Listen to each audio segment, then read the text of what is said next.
Now, hello, welcome back to Panel Pals. I'm Skull Ryan. And I'm MN Stash. Belter, and we're back again with the Spider-Man animated series. What ones have we watched this week?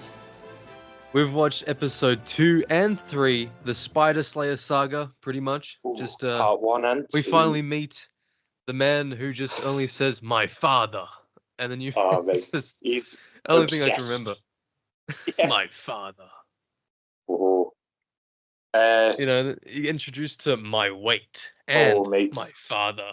And Norman Osborn was in it. Yeah, and he acts just like how he would in like issue 37 of Spider-Man, where he's actually just an asshole beforehand. Oh yeah, he was. He already he owes Kingpin money, doesn't he? So Kingpin's forced him to develop a way to kill Spider-Man because the Kingpin's livelihood is threatened by the sudden appearance of Spider-Man.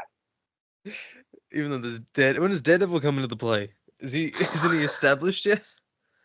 No, it's like season 3, I think. We finally get some Daredevil. You'd Daredevil. think he'd be running around beforehand. Yeah, whole city there, and there's one superhero. It's the Sonyverse all over again. So I can't wait for Venom to get his own spin-off show without the spider symbol. Oh, I hate that. It looks disgusting, like veins on his chest. Like the ultimate Spider-Man route, he had to earn the symbol. Yeah. Oh, that pissed me off in that comic, mate. He finally gets the symbol towards the end, and then never appears again. But even in the game, it just, better than the comic.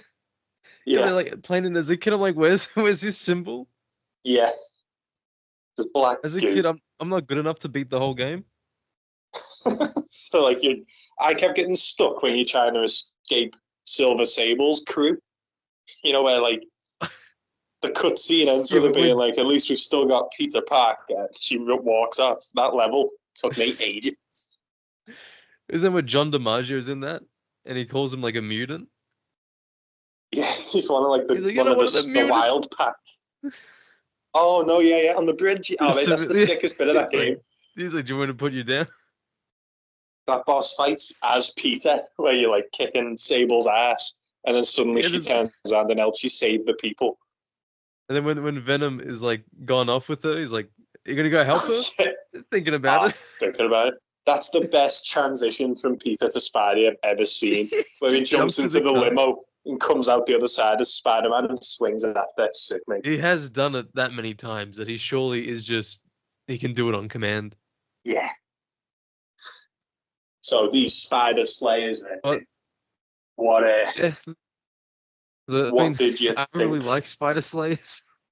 Yeah, I'm not. I can't stand them in the comic books because they're all goofy in the comics, aren't they? When Jonah had a telly screen on his one. Yeah, it's for the first few times it's like that. Then it gets really advanced, like what we saw in the show. But I don't know. There's something about it that never really captures me.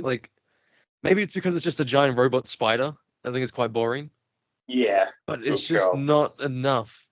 In comparison to I don't know, the Hobgoblin or Venom, Scorpion, Micah Sin, Skip Westcott, they just don't really compare. Well, that's asking a bit much though, trying to compare them to the Skip Westcott. I have a reference. I was editing my video today. I had a reference to Skip Westcott in there. Nice. I couldn't help myself. Always the finger blast. The Hobgoblin's finger blasters, mate. But a quick summary off the top of my head, just in case people aren't familiar. Let's see. So, spoilers. We already explained spoilers for a 30-year-old show. 30-year-old show, yeah. So we already explained the motives behind, the Spider Slayers and such, and they try to capture Peter, and then they get confused with Flash Thompson at the event that's hosted by Felicia's mother. And then Spidey saves the day, but unfortunately, Alistair Smythe's father is caught in the crossfire, and he is presumed dead. So then he forms an alliance with the Kingpin. You have the duo of my weight and my father. So they are like best friends in this show, mate. It starts off pretty rocky in episode 3. Yeah, and then episode 3 is Alistair Smythe's revenge, really, isn't it? Like at first, it was just much. Kingpin was trying to assassinate a threat to his business through the Smythes. There is a lot of funny parts though when he captures both Spidey and Jameson.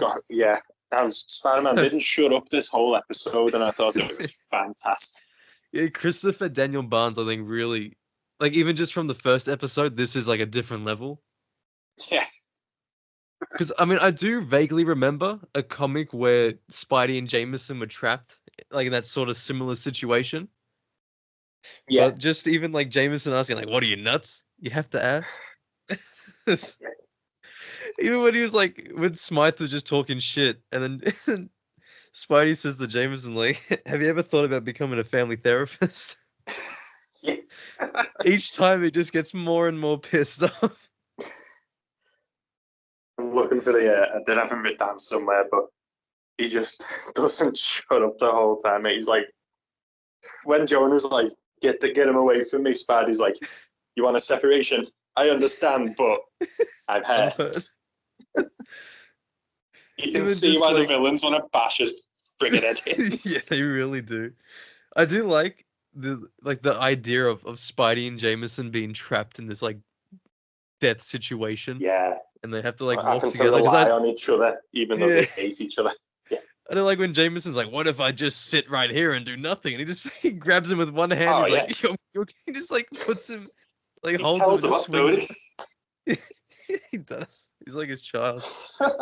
Speaking of hating Spider-Man, we had further developments on the Eddie Brock revenge front. Yeah. Because it's Eddie honestly Brock, probably the best depiction of this character. Easily, mate. And this was quite recent. Like, when did Venom appear? Was it 89 or 90? Like, when was it's either 88 or 89. I think 88. Because this was only like Venom was fresh in the comics at this point. So this is the very first adaptation of Venom in anything not a comic. And they're hitting it on the head. They're doing it better than the comic did, as we said, because he's actually got that rivalry beforehand. He doesn't just appear as Venom. Well, because in episode 2, technically, Spider-Man ruins his big scoop with the Spider Slayers. Yeah. And then in episode 3, the Spider Slayer ruins his chance of getting the job at the other place. Yeah. He's like, curse you, Spider-Man. That was like crafty. The whole, why did they invite Eddie? They say it was to have a bit of like legitimacy to it. Like they're not killing Spider-Man. They're just unmasking him. You know what I mean? Because Spencer Smythe says Eddie's here, so it's all done right, done professionally. But yeah, so they hired a citizen. Yeah, they hired the reporter who just got outed for faking, like his shit, like last episode. Yeah. So I do like when they're trying to figure out the Black Widow. Yeah. And he's like, how do I work this thing, the guard? And he's like, you got to tell him. He's like, that button there. And it's the only giant red button on the entire thing. There's like no other buttons. What do I press? Yeah, that one. Was this episode just to sell toys? Because in part 2, it seems it. All the toys Megazord together to become one big Spider Slayer. And I could just imagine some kid being like, I want it. Yeah, definitely. I mean, there's always one thing certain with Spidey things. It's they want action figures in everything. Yeah. Well, that's why we got Hobgoblin first, isn't it? Because they'd already made the toy before Green. I can't believe it feels so wrong to have him as the first Goblin. Oh, I know. It quite literally ruins his entire character, considering like for the first however many years or months he was in the books, his whole thing was just stealing Green Goblin's like equipment and hideouts. His whole goal, like we said, kidnapping pregnant Liz to get Norman's journals and shit. And then the cartoon does it in like a fun way, I think, where he is still tied to Norman Osborn because Norman Osborn's like his main boss, isn't he? He like gears him up, gives him the equipment. It was a little bit more weirder in the show compared to the like the comics was just confusing, but the show felt a bit more straightforward. With the Hobgoblin, with him just Norman just like gives him his gear, that he tells him go kill the Kingpin. Yeah, but like and then the comic books, it's like this entire mystery behind nearly every single aspect of his character. Yeah. Everything the Hobgoblin does, you just like, but who is? And then they make you think it's Ned. They make you think it's Flash. Yeah. In issue 260, I think they hint at Ned and Lance Bannon in the same issue. And then like maybe Flash Thompson as well, because he knows who he calls MJ Miss Watson. So they hit at like 3 characters in one issue. It shows Mary Jane bumping into him, doesn't it, in the street? She's like, well, fancy meeting you here, and you never see who it is. But then you're like, so he's got ties to Mary Jane. Mary Jane knows him personally. Who is the Hobgoblin? Ned Leeds never answers the phone anymore. He's off. He doesn't. It's like, no, Betty. He just wants a divorce. Like he doesn't. Yeah. He's not. He just wants to leave. I do think, that in this episode, Spidey was just cool. He was just cool as fuck throughout the entire thing.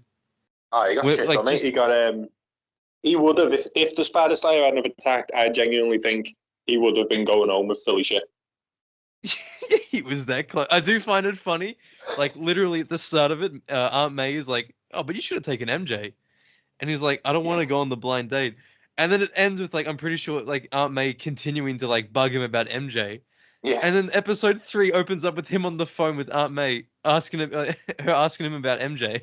Yeah, she doesn't shut up, does she? And then it ends with obviously Mary Jane Watson being introduced with the iconic Face It Tiger. Like that's, I was like, oh, finally, we're about to get shit done. Mate. To be fair about this, I thought it was a bit not rushed because we had a bit. But there's this way they done it, and then Spectacular had like a similar thing build up, didn't he? Where they kept saying you should go meet Mary Jane Watson. She's got a lovely personality. Because it'd be like, oh god, we know what that means. No, I think Spectacular might have just done it a bit better. I think they spaced it out a bit more properly. Yeah. And even like it wasn't just Peter going on with himself about like, ooh, good personality. He had Harry to bounce off in that show. Yeah. Without both actually go, ugh, like that physically. That actually like shiver at the like thought of it. In unison, don't they? They're like, oh, Miss Good Personality. And, oh. I thought that was more funny. Plus, like in here, she's just wearing her basic outfit of the show. Oh yeah, but they're going to like prom night or some dance. Yeah, so she was all dressed up. Yeah, that was a Goblin episode after that, wasn't it? Because he ditches her at the prom to go and fight the Goblin. Was it the Goblin? I can't remember. She's first. Here's the one before. I think it's the Rhino. Then they go to the dance, but he leaves at the dance to go and stop. I remember Harry getting humiliated, and then he goes to drink. Was it Goblin Green? Yeah, like Kong, wasn't it? He's got out with Kong's lady, and Kong's was it Gloria? Gloria. It was because they make a reference how Peter fancies Betty Brant, and Harry fancies Gloria Grant, and they're like, dude, they're 15. Yeah. She's like in her 30s. And I has to go speak to her about it. It's that weird. If it wasn't for Aunt May, like she probably would have said yes. It's a big group if it wasn't for Aunt May, mate. That's good parenting. Skip Westcott's punching the fucking air. Where was Aunt May during the Skip saga? The Skip saga, a multi-part thriller. Oh. Instead of the Clone Saga, that's what we got in the 90s. the Skip saga. Skip's return. At the end of what was, where you find out the Goblin's back at the end of the Clone Saga, like Gaunt sends him to wherever Norman's hiding, but it was Skip. Even like the journal, like that whole mini series they did with the Osborn journal from the Clone Saga is just Skip's journal. It's just got drawings of the magazine positions. Like in the Truman Show when he had all the magazine cutouts. In his book. What did you Go on. I did think that these 2 episodes were probably like out of the 3 we've watched, they've been the funniest. Just oh yeah, definitely. We've mentioned the part before with him and Jameson, but even before it, there was like moments when Felicia I think needed a photographer. And he's like, I got Parker. He's my best one. He's got his like fingers crossed in the back. Yeah, to like just get us anyone, please. But even like, I was just gonna say that quickly. Yeah. Just remember Peter's mouth when his mouth was open. Yeah, and Jonah tells him about it. Yeah, but he had like the most goofiest animation for it. He looks so dopey. Parker, your mouth is open. He's boss Jonah in everything except the MCU. I didn't like. Robbie even like talked sense into Jonah again in this episode. Yeah, they're a good team, aren't they? Yeah, I like how they continue it because not many things actually do show that. The Raimi movies didn't really, did he? It's just like they've got like a scene or two showing, but then Robbie kind of wasn't even really in them. I mean, he had his moments in the films, and that's like just small stuff. Yeah, like all I can remember is he's a hero, and I heard Spider-Man was there. That's like the only 2 things I can remember from him. That was literally it. But it was prominent in Spider-Man 2, the game, where he'd tell you to go and take photos of like flying saucers and shit. Yeah, I always thought his voice was weird though. It never sounded right to me. I like how you can just keep pissing off Betty by trying to talk to her when she's like trying to get you to go away. What did you think of Jennifer Hale about being Felicia Hardy? I think her voice is good. I just don't know if I like her character in the show. I just don't think it's Felicia. Yeah, it's Gwen more than anything. Yeah, well, she's blonde as well. Yeah, she's like a weird mix. It feels. I mean, I do appreciate though that this is like the only thing to have Felicia and Eddie and Flash like date. Yeah, because that did happen. They were like, dating in this one, weren't they? Yeah, it's it's like the only thing to have him like do that. True, she was using him to get to Peter, wasn't she? At first. Yeah, at the start, but then she like eventually like started to love him really. Yeah, mate. Although it was the result of some like classic '90s fits where I remember like these like purple and neon green tights that they both wore when they were walking down the streets. Christ. What else do you think of the first appearance of Harry? Harry in this whole cartoon, I think, is in the end done pretty well because he's nothing like his dad. He is a dweeb in this. Absolutely. Dork. He is literally, you know, like you see in movies where like the big jock's got one like nerd friend who they really just keep around to do the homework for them. Like Flash is out here on a date with Felicia, like trying to shag her. And Harry comes out and is like, "Oh, hey, how's it going, buddy?" And Flash is like, "Get out of here." Yeah. And Harry's like, "Gotcha." Like, we're best friends. But Flash is like, he's like that fucking nerd needs to get from Happy Days. Yeah, he is pretty much a dork. And, you know, he was, in a way, like his Silver Age Harry, where he wanted, like, Flash to do the pranks on Peter. Yeah, he's an ass to Peter at first, isn't he? Yeah, and, like, here it's not immediate it's not friendship. overly done, but it's still, like, it's still there. Yeah, because he helps Flash dress up as Spider-Man to go and embarrass Peter, doesn't he? Yeah, did the fucking Gladiator make that costume? Because it looks perfect. Melvin Potter himself in the cartoon. Yeah, and he makes all these like he makes Skip Westcott a costume as well, probably. Even when we first see like the Kingpin and they do a big close up on his face, all I could think about was like they call me the Kingpin. He looks like oddly greasy, and all I could think about like did he just get back from like an eating competition with Micah Sin? That's so the two hit the town. What if only there was Sin. If only, mate. Well, when we finally get that Daredevil cartoon I've been asking for 20 years, we should be in the money. It should be there. Screw the Kingpin. Let's go straight to Micah and Mike Murdoch. I do like though. Sorry. Yeah. No, go on.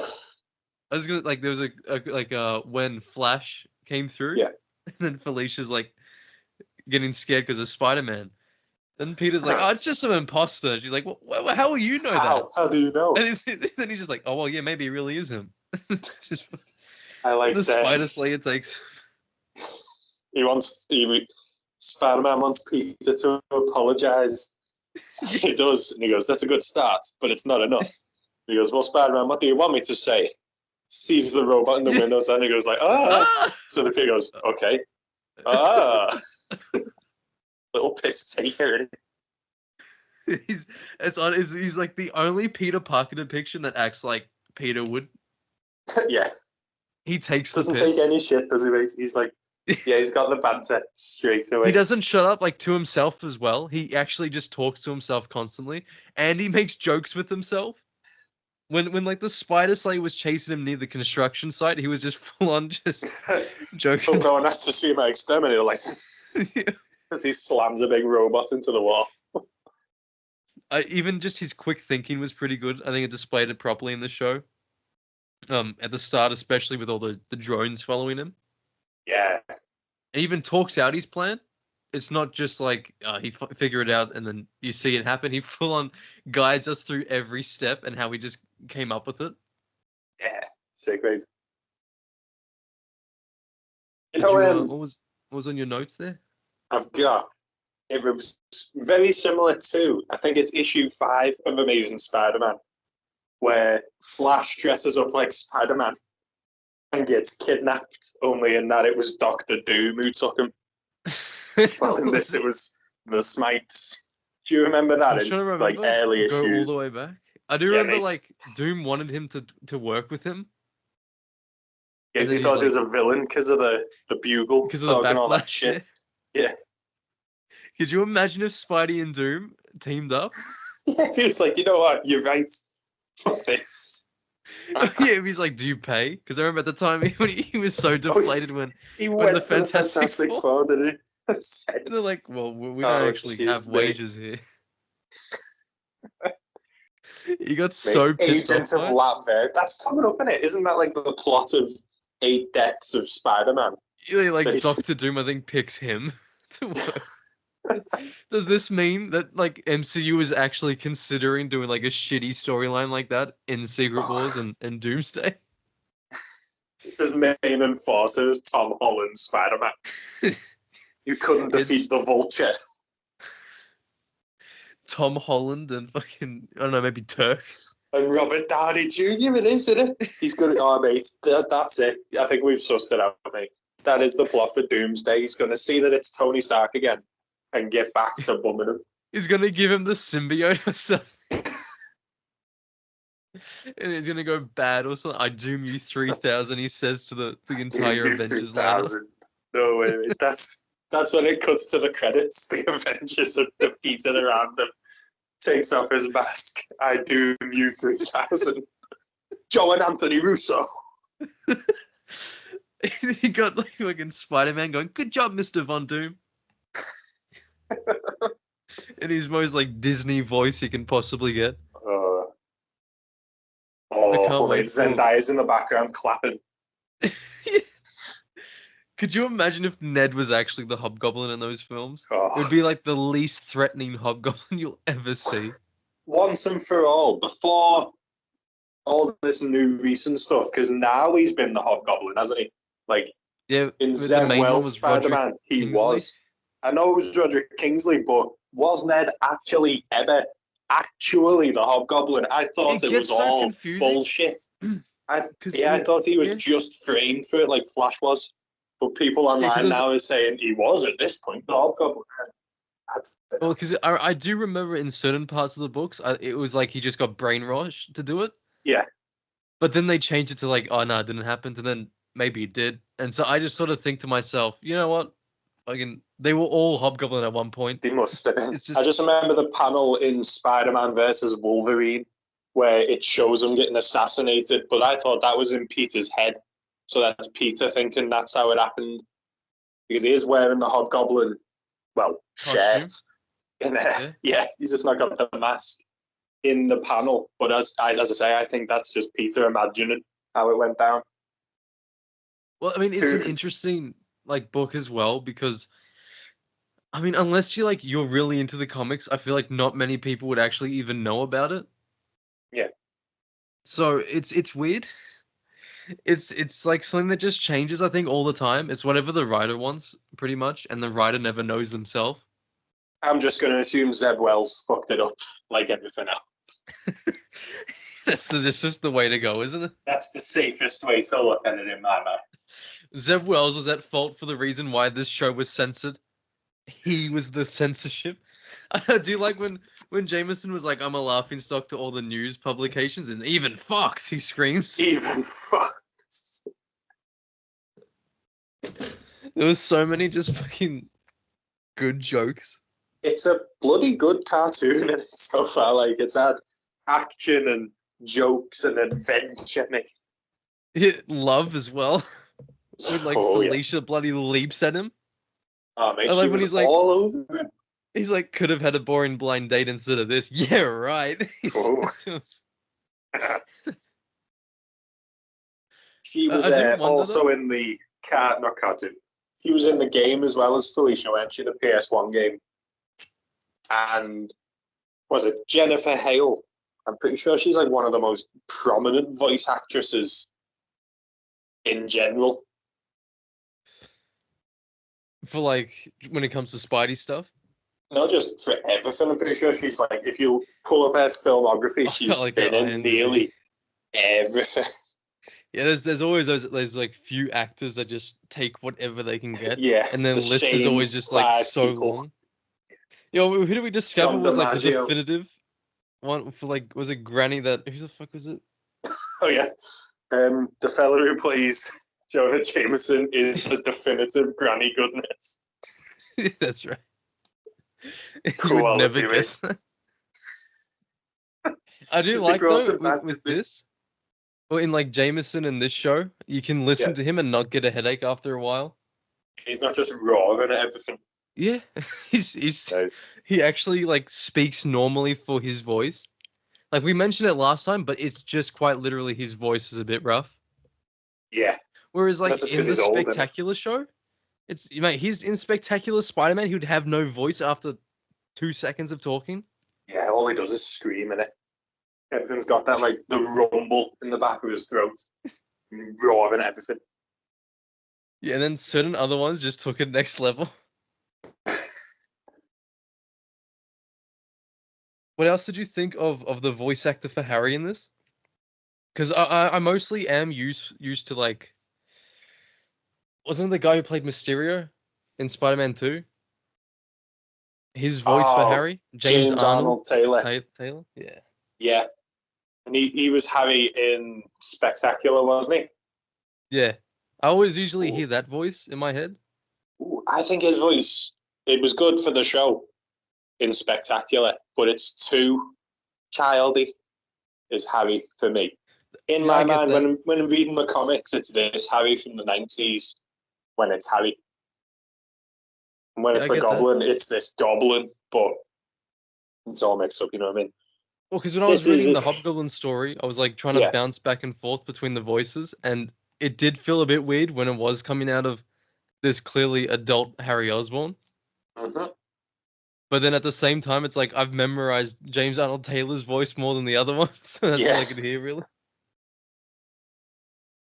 So is he the Kevin Conroy? Is James Arnold Taylor the Kevin Conroy of Harry Osborn to you? Yeah, he's the definitive goat of. You can't get better than that. Even just when it comes to a lot of the voice actors for this show, it's pretty strong. I did think MJ's line delivery was a bit weird when she's "Face it, Tiger, you just hit the jackpot," and her face is mumble, all going weirdly jumbled. Yeah. Her eyes changing size and her mouth is weirdly talking. Wait until when we're in season 2, mate, and we're noticing all of the reused animation in episode 1 of season 2, Spider-Man, they're fighting the Spider-Man robot, I should say, and he's suddenly back in the sewers from episode 1. Then he's suddenly back in the chemical plant from the Scorpion level. Yeah. They just reuse him running and charging and punching. They did. They reuse the music every episode. It's the same music. Yeah. Everyone's got like their own threatening like jingle, don't they? But even sometimes it's just like the same battle music. I mean, it's not even specific to a villain. It's just the same thing. Yeah. But then even I found the CGI in the show was even worse than the first episode. Oh yeah, when he ducks into the dumpsters to dodge the explosives at the start of episode 2, and the building is still in 3D. It's just it looks so wrong. Yeah, because as you said, it was like shiny wet, while the 2D floor is obviously looks 2D. It's like old John Romita Jr. art clashing with his new stuff with the way it's inked. It just doesn't look right. Yeah, it's like putting Janice Lincoln up. Putting Janice Lincoln from last week's Spider-Man up, and it just don't blend at all. It was like they were trying it, and a lot of the time the 90s show had like this weird CGI thing where like Spider-Man had the city, Iron Man had his suit up, and the Silver Surfer show had Galactus. And I remember Galactus he used to terrify the shit out of me. He looks horrible. You should search it up. Just like Silver Surfer 90s Galactus show or something. And it's disgusting. His face looks so wrong. Is it like this show's got a bit like that later with the Hobgoblin where he puts in his computer disc and like a 3D Hobgoblin comes up and it looks awful. The Galactus is worse, man. Because he's got like this like glowing mouth and eyes. Yeah. Oh my god, he looks fucking awful. Just draw him. Why are you going this extra mile for? What was the Marvel show where Galactus turns up and then Ghost Rider just one bombs him? Was it Fantastic Four? Ever see that? The 90s and Fantastic Four. I think it's the 90s one. Like Galactus rolls up, and then Ghost Rider pennant stares him, and he wins. It is the Fantastic Four. I do like how Ghost Rider randomly appears in these shows. Yeah. Even in the Hulk one, he just randomly pops up like season 1. I'm pretty sure. That Hulk one, I forgot that they have like literal crossovers. Like they have a full Iron Man fight in one of them, don't they? I do like the Hulk show a bit. I think it's done pretty well, and in a time where Hulk has just been butchered completely, it's just nice to go back. Yeah. Plus, I had She-Hulk. I used to watch this Spider-Man cartoon, and then right after it on Fox Kids, Hulk had come on it. So I used to think, yeah, go ahead. Why not? Bloody marathon. Yeah, man. Of just good Smash shit. It Oh man, maybe I feel so bad for people growing up now. They got nothing. What are they? Spidey and his amazing friends, and it's like that cheap animated kid show. It's Paw Patrol with Spider-Man. Yeah. Yeah, with Miles Morales, Gwen Stacy, and Peter. What fake fans, man? Blocked, virtually blocked. Be gone. Be gone. Big fan. No, it's not for me. I know, obviously, it's not for me because it's like a preschool show, but still, no. Even that, 2017 Spider-Man, no. Oh, it's Agents of Smash or whatever the hell it was called. No. Even Ultimate Spider-Man was just dog shit. People like try to give it a bit of a resurgence, but there's a few episodes you can enjoy, and it's a good show if you want to turn your brain off. But as a Spidey show, it's dog shit. It's like Batman Brave and the Bold minus the good writing. That's what I was going to say. I feel like they tried to do Brave and the Bold where every episode's a team up. But I've not seen much of Brave and the Bold, but what I have seen was pretty good. Yeah, it's just minus the good writing aspect of that show is what Ultimate Spider-Man is. Because even in Brave and the Bold, they'll have some sort of serious episodes, like when he finds Joe Chill, and he just bashes the shit out of him. Ultimate Spider-Man's like serious for 2 seconds, and then it's all back to jokes. Yeah, we're like, there's monkey brain screaming or something every 2 seconds. There'll be a monkey noise, and then it'll cut to like a Family Guy cutaway of him. Yeah, it is. Chibi Spider-Man getting licked by Venom or something. It's like, what is happening, man? You had a show Family called Guy. Ultimate Spider-Man, and you didn't base it off the comic Ultimate Spider-Man. Why? Yeah, just like some of the designs. He kept the haircut, and that was pretty much it. That was, yeah. It was weird. I think we mentioned this before, but like those designs stuck for a long time as well. Like all the Lego sets, they base it off that design. The video games based it off the Ultimate Spider-Man designs. And it's the longest running cartoon, isn't it? The longest running Spider-Man cartoon. It's got like 100 odd episodes. He had like his own academy at one point.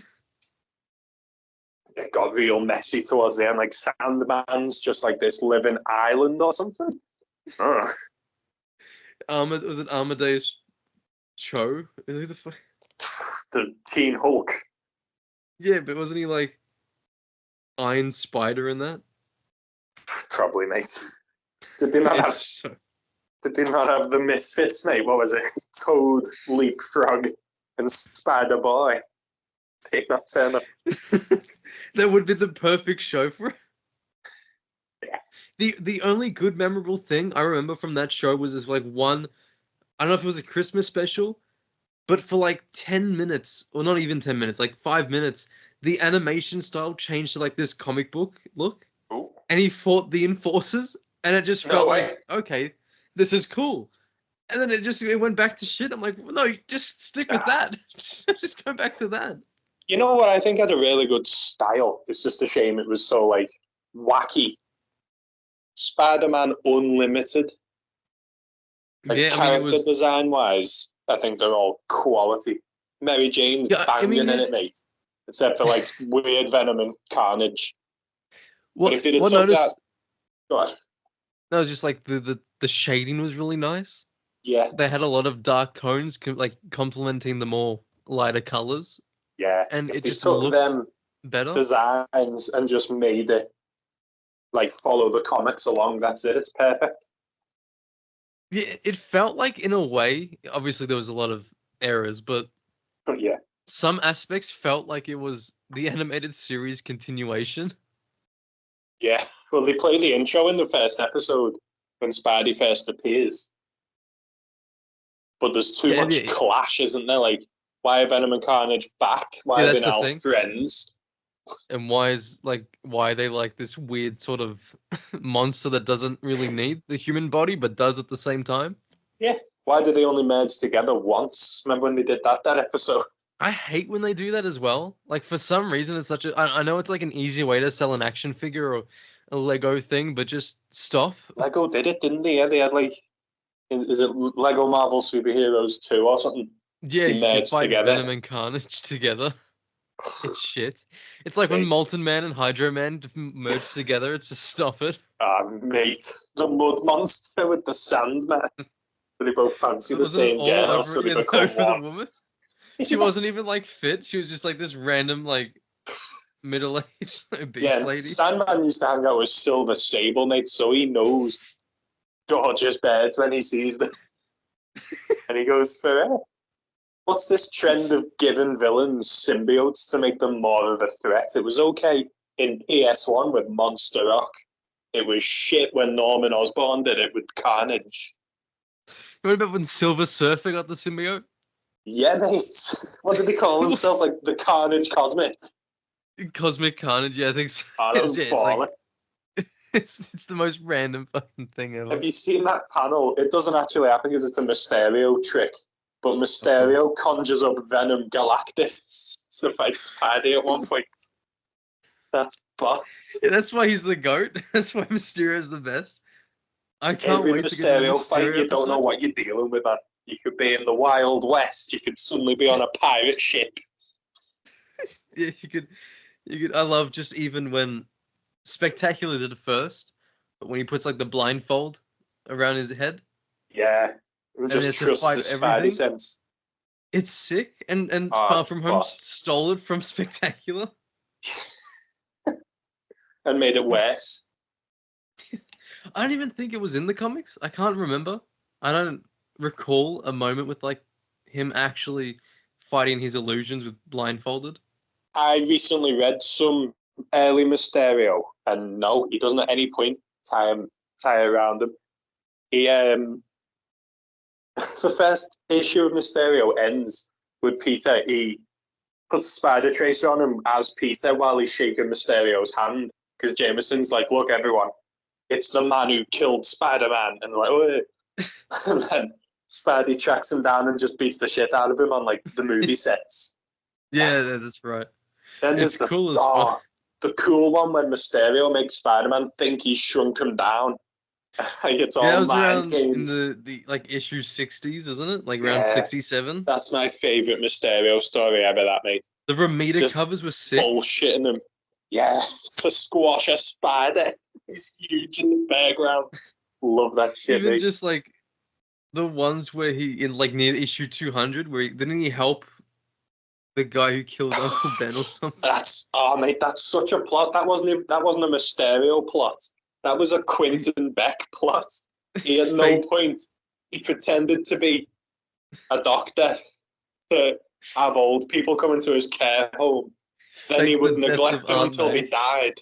Yeah, but a few of them actually did die because of like his neglectful staff and that. But one of the conditions of coming into his care home was he gets the inheritance. So Mysterio's making raw money off these old people dying. And like, what a fucking plan! He'd still be doing it now if friggin' Dennis Carradine and they ruined it for him by trying to find like, wasn't it like there was treasure in their house? Treasure. Yeah, the reason Uncle Ben actually died is because his house had a secret treasure from an old gangster underground in his basement. It was actually nothing to do with Peter letting the man go. So yeah, it was such a shit retcon, that one. I didn't like that at all. That's like having Sandman kill him. It just retcons it for no reason. It was great as it was. It completely ruins the whole origin story when it's like, no, they would have always gotten mugged. Imagine if it's Spider-Man 1, Uncle Ben, where he's like, "I'm here, Uncle Ben, I'm here." He's, "Peter, there's treasure in the basement, don't let him get it." They moved to like fucking like Haiti or something. Him and May just leave the country. And then wasn't May going to leave Ben for that gangster? That was that one annual issue. Yeah. She's going to leave him. Yeah, because he was leaving her notes, and then she was getting really weird about it. And then she like full on thought she was in her 20s again. It's dementia for you, that means. Oh, she was cooked. Like literally, she should have died probably a solid 20 years ago. Yeah. The amount of time she's fainting at nothing. It's like, come on, love.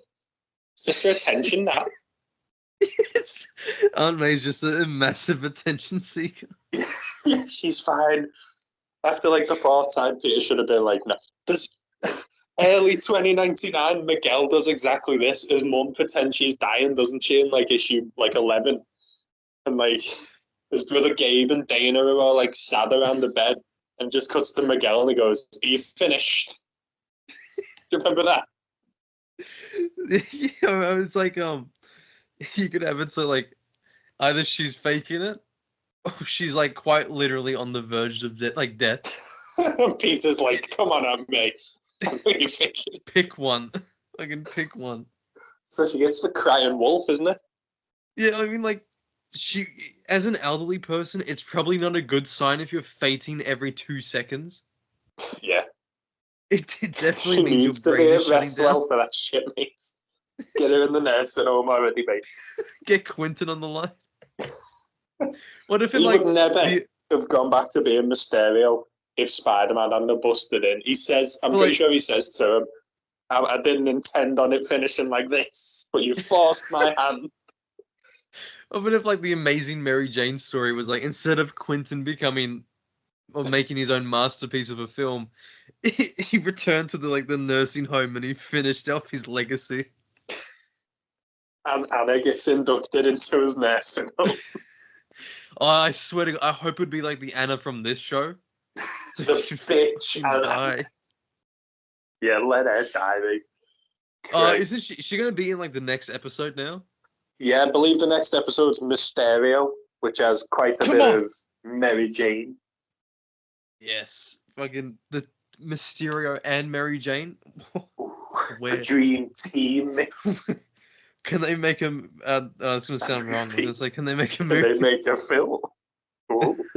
Quentin Beck's so gay though, isn't he? Like, I love him, but you can't tell me that this man's straight. The amount of shit he's so flamboyant. Yeah, the bowl coming looks like Kid Gohan. I love how that never changes. The only time his haircut changed was when he had cancer. That's the only time his hairstyle changed. Did you notice that in this episode, the intro was more complete? Yeah, they had a bit more like footage, didn't they? Yeah, they used like a lot of the Hobgoblin was in nearly every clip. Yeah. They showed Hydro Man, Mysterio, Venom a shit ton as well. They had one clip of the Lizard and like one of the Shocker. Nice. Jeez, I can't wait to get to the Shocker episode so we can milk that joke dry. Yeah. I did notice the theme song still kicks ass. Yeah, it's just you can't skip it. Ooh. Those who skip the theme song of the 90s show should get their fan license revoked. Get their Spider Society badge ripped. What do you think? How do you think Mike Murdoch fits into this? Well, the kingpin of crime. I'm pretty sure I had his dad killed or something. So he'll probably want revenge for that. But if like Wilson gets like a lawyer on the phone, and then just Mike Murdoch. Like by this point, he's established. He's established like his brother. The legendary.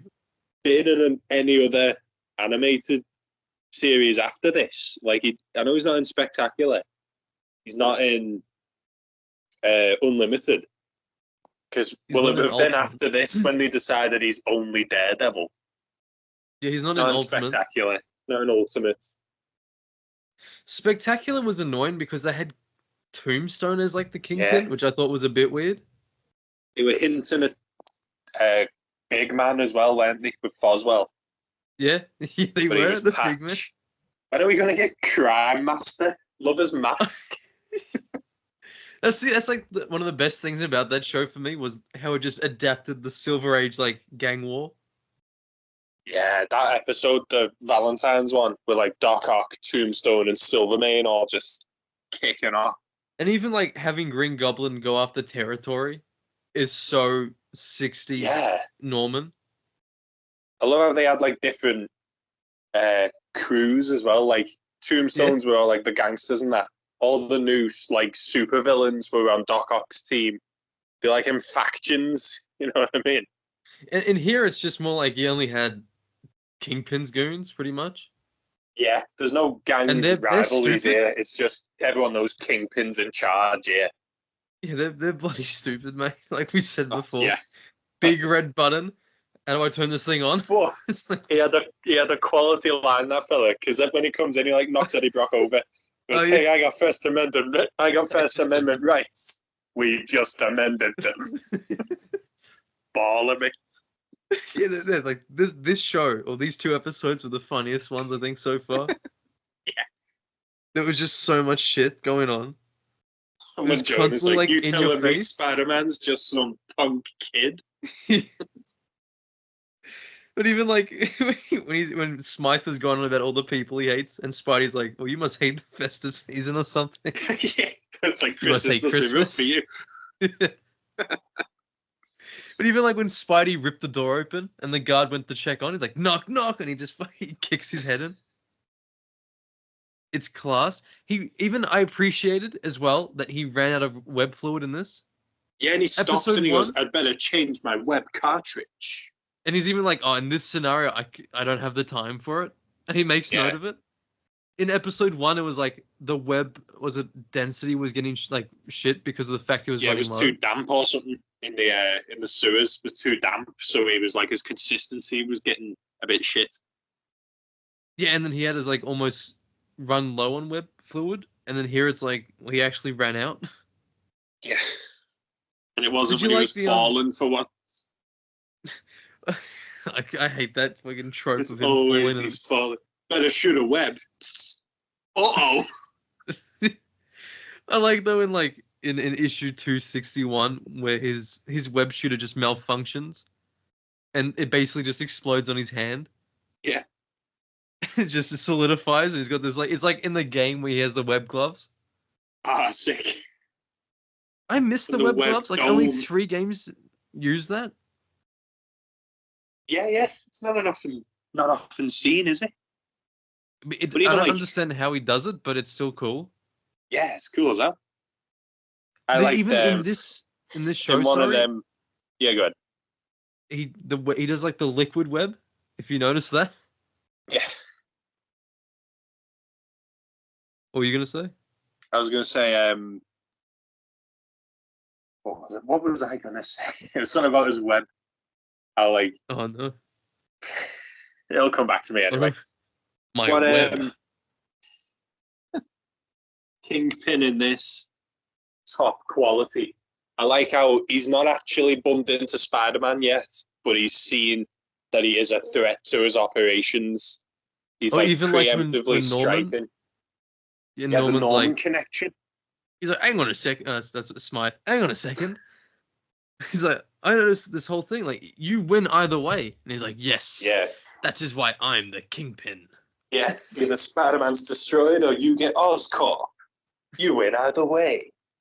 Yes. My weight. What about that time when Jameson fired Brock again? And he's like, you gotta understand me. And then he's like, you want understanding? See you shrink. I like it when they're on the phone, they're trying to warn Norman and Eddie Brock about the Spider Slayers being back. He gets on the phone and he goes, "Give me Eddie Brock." No, I don't want to rehire him.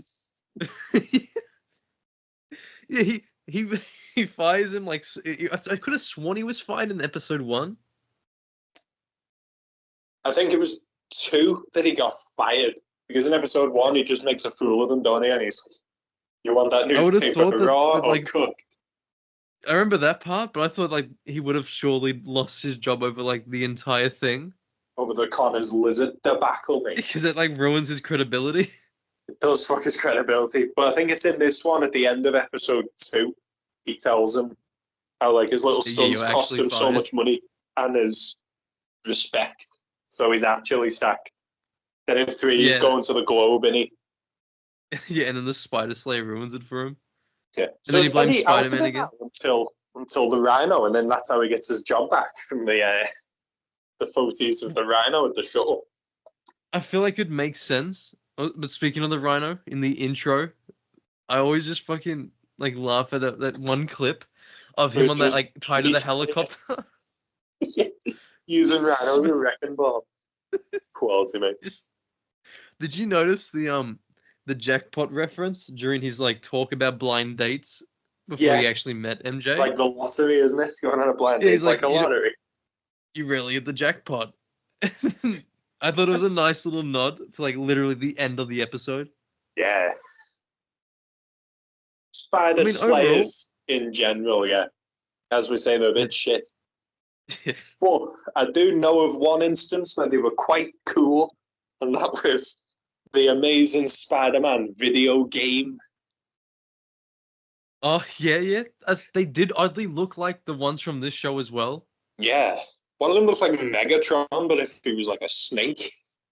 It is a bit weird because it's also like, where is Oscorp keeping these like Godzilla-level robots? And it's like you've just obliterated 2 city blocks and killed 1 million people trying to kill Spider-Man, but good going. Alistair Smythe was the villain in that too, wasn't he? Yeah, he was. Yeah. That was a good adaptation. But the best one was BJ Novak, of course. Oh, of course, mate. Yeah. Ryan I'm Spider-Man. Spider-Man is a Sagittarius. Spider-Man's blood type. That was it. Spider-Man's Sagittarius. Yeah, mate. Imagine if they'd have carried on with them films, we would have got BJ Novak talking about his father. And every villain's from Oscorp. They're all from Oscorp. It was weird as well in that game because it's like, it's based directly after the film, and he struggled to beat the lizard. He basically couldn't beat the lizard. Yeah. And now he's fighting a giant snake robot that shoots out of Oscorp, and it's like, it's taller than the Oscorp building. Literally. So how's he managing this? Crazy. I think the main problem, as you said before, with it being a robot, and the Amazing Spider-Man game has a similar problem where all the supervillains are animals. Not just like he's a man dressed like a scorpion. In the game, he is a scorpion that's been crossbred with man. So they can't banter back to him. The villains cannot have banter with Spider-Man because it's just a robot. So I think that's the main failing of the Spider Slayers. In the game or in the show? In the game. Oh, yeah. Just, the guy played, was it Donatello in like Teenage Mutant Ninja Turtles, I think? The guy who was Peter. Yeah, I know he played one of the Ninja Turtles, but he like acted like an anime character, and everyone else was just doing like a normal sort of performance. Like, I remember, like, you gotta fight, Gwen! You gotta fight! And it was like more whiny than Web of Shadows. I hate in Spider-Man games when like he doesn't shut up swinging. I think in ASM 2, every 2 seconds you'd pull the trigger and you'd go, woohoo! And it's like, like that sort of one. You've been Spider-Man 4 years and you're not used to this yet. Yeah, save the talking with web swinging when it's like, hey, I need to think about this deeply concerning matter.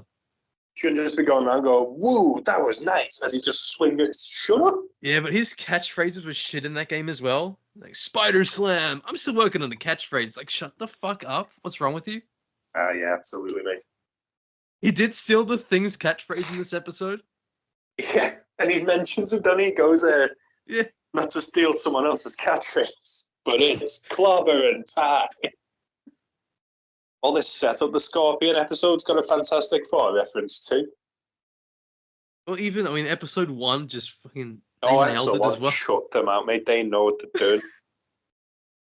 Yeah, that sewer part, like the sewer part introduced basically every single hero you need.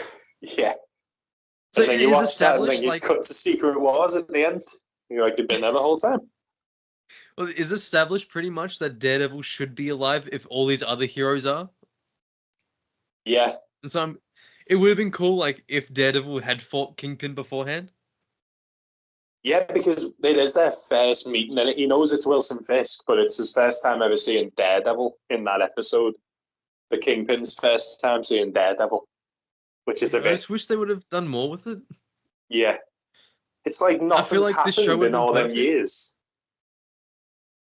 Well, like, it would have been a perfect show to have more team-ups with Daredevil. Yeah. I'll always take a Spidey Daredevil team with me, mate. Apparently, we were going to get that for Spider-Man 4, but I think it got scrapped, and now it might be something else. Multiverse. It'll be multiverse. They can't help themselves. But I think the fact that they said were or was makes it 10 times worse. Yeah, I'd rather have not known it was considered rather than saying I've been denied it. It means we really lost. Yeah. Now we know what we could have had. It's like if Peter never went on the blind date. Yeah. Well, he'd just been dicking down Felicia, wouldn't he, mate? He was literally licking him before he had to leave. It's like if Comic Hour never left us. Mate, don't break me heart. We got to add someone to the threats and menaces list. I'm trying to think of who can be added from the episode. Who is a worthy... Spencer Smythe for pretending to be dead. Yeah, the Spider Slayers as a whole is now on the Panel Pals threats and menaces list. Beware. Give me tell me to rank the top 100 Spider-Man villains. I probably won't even mention Spider Slayers because I forgot about them. I think that's like with this episode in particular. The hardest part about this one is just I don't give a fuck about Spider Slayers. Like, I could not care less when it comes to these shitty villains. Yeah. Like, honestly, the part that saved it for me was the banter. As we say, you can't even banter with the robots, though. It's just Spidey carrying the whole episode. Yeah.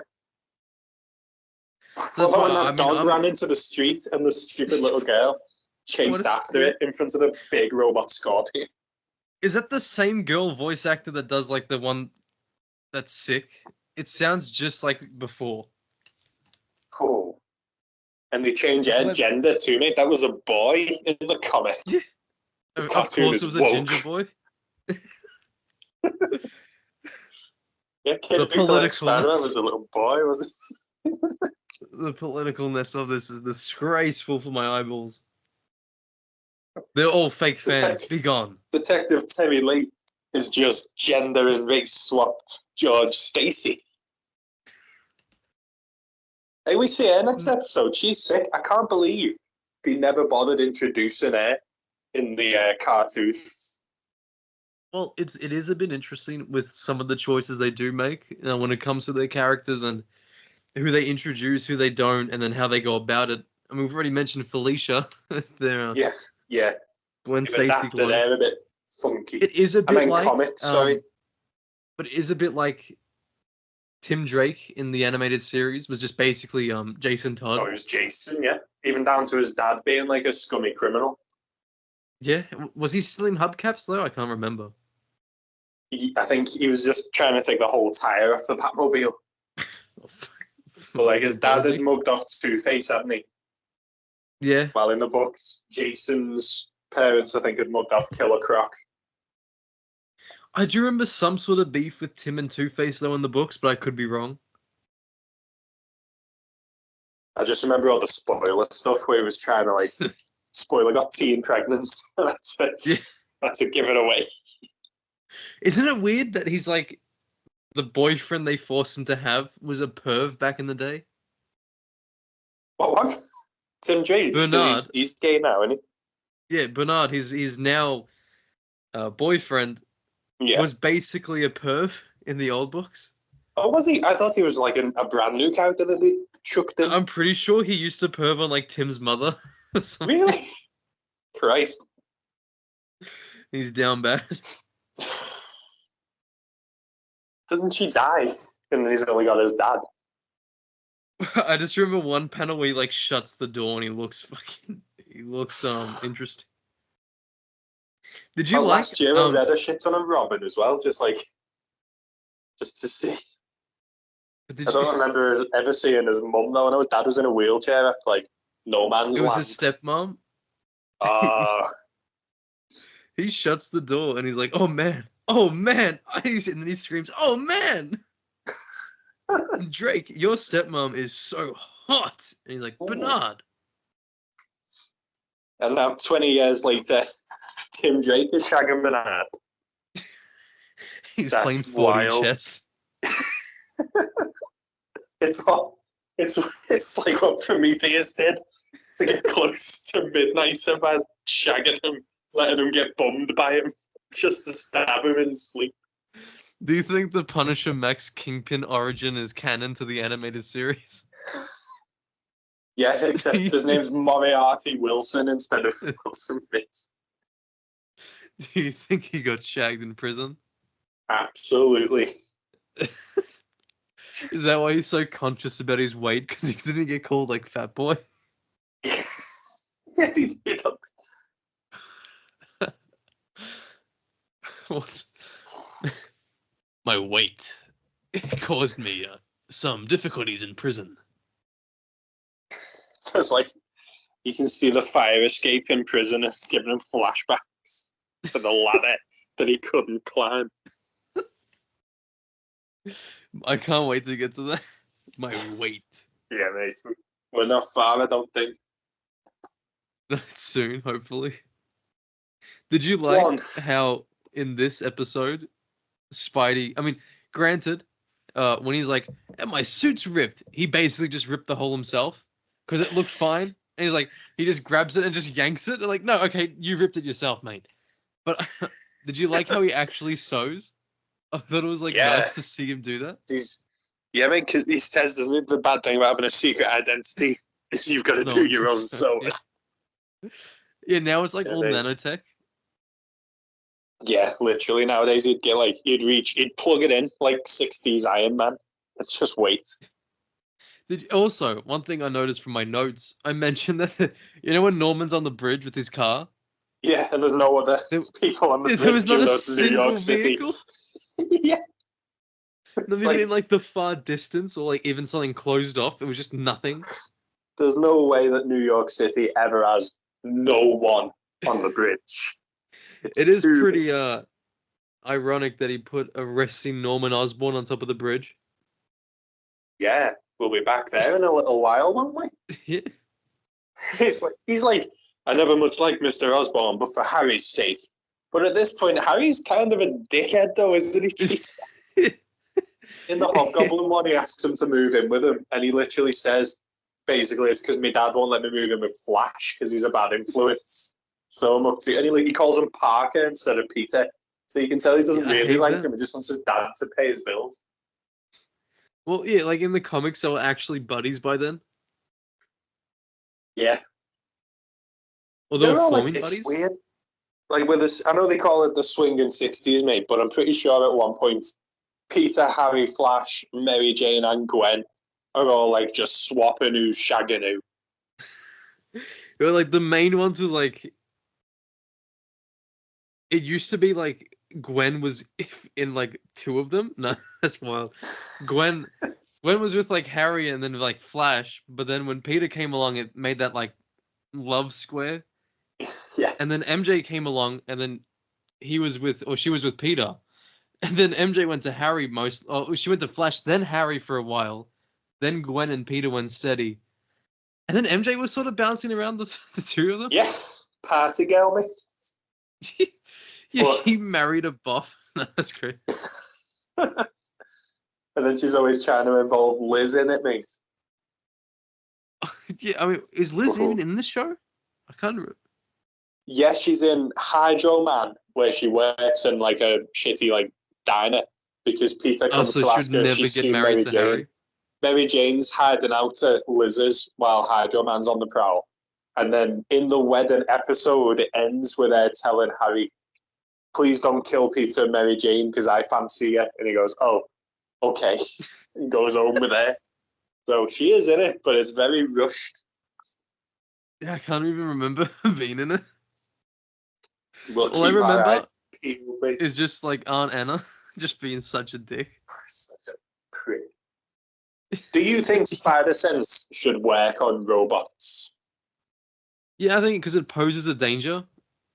It does, but if we're to take the Grandmaster Dan Slott, take it, they're the pioneer. If we're to look very closely at like the subtext of his scripture. Yeah, the goat who wrote is it racist that I'm fighting Asians? Yeah, in Asia, who else are you gonna fight, you dickhead? He says the spider sense is because they're all tied to some bullshit called the web of life and destiny. Now robots don't have life, and I'm pretty sure they don't have destiny. So should they pose a threat? Well, that means that Dan Slott would set up a threat to every woman next to him. Especially if they're midgets, mate. He's going after that. Oh, mate, he loves the midgets. He created Silk specifically because he wants to fuck an Asian. He's like, he probably went to Tokyo and got no luck. Yeah. He's like, you know what, fuck it. Created one that would just stick to him. That's why they've got that pheromone bullshit where they both can't resist each other. Yeah, because it's just his fantasy, isn't it? I bet he sat there wondering, like, geez, I wonder what it'd be like if a woman had a pheromone that just made her like attached to me 24/7. That would have been so cool. Dating's hard. Can't they just come to me? If you're gonna do that, Dan, talk to them. Do the Marv Wolfman route and just marry her. What a Chad, mate. He knew he fancied Wonder Girl, and he went, you know what? Fair play to him, Wonder Girl's banging. So you two, Bendis, just marry Kitty Pryde if you're gonna do it, all right? Stop making me read all this bullshit. Yeah, I love how even I forgot his name. Was it Terry? No, it wasn't Terry. Who was the insert for Marv Wolfman? It was Terry, yeah. I'm pretty sure he's like, is it a car crash or something when the next race that comes along? Fucking dies. I remember Marv made him the perfect husband. Yeah. See, Wonder Girl will never leave me. Yeah. The most understanding man to ever date anyone. Terry Long. That was his name, Terry Long. You think George Perez just got sick of it after a while, having to draw the 20th panel of Terry? Is he still alive? Goes up to him, he's right up to George behind him. He's now we're gonna have Terry shag Donna Troy. We're gonna show everything, okay? We're gonna show every detail. Full penetration. He's Marv, what the fuck? He's no. This is vital to the story. It's for the story, yeah. When we win our eyes there, then you can question me. Terry here is this good of a boyfriend. He can cure any STD. He's Terry is what Paul wishes he was, Pete. Marv Wolfman comes in as the new writer just so he can kill Paul and bring in Terry. So he takes over and dates MJ. No way. 116 appearances of Terry Long. Yeah, 115 were made by Marv, and the 116th was his death. He's in more issues than the Green fucking Goblin. Yeah, the mighty Terry. We should add Terry Long to our Four Horsemen. Get him on the banner, mate. Chuck him. That's how you should do it. At least, as you say, Bendis creates Kong and has him fanny about fancying Kitty, and will they, won't they? No, mate. Marv doesn't play these games. Yeah. He kicks the shit out. He kicks him into his locker and then gets threatened to get stabbed by Ultimate Gwen. You remember Ultimate Eddie, though? I thought you were into that sort of stuff. I'm 15. So? And then when she's leaving, he's like, tease. Christ. Oh my god, he had a child with Wonder Girl. Robert. No way. This dude's living the dream. Wolfman's son named Robert as well. Oh, I'd fucking love that. Oh no, Terry Long's died. No. I got Robert Hickney Long. Superman, but death of Terry Long. Well, it says here the son was in the Black Lanterns, which is all the dead people, isn't it? Yeah. No, was Terry Long a Black Lantern? This Marv Wolfman lived the fucking life we all want. I need to know. Marries Donna Troy, has a child, becomes a lantern.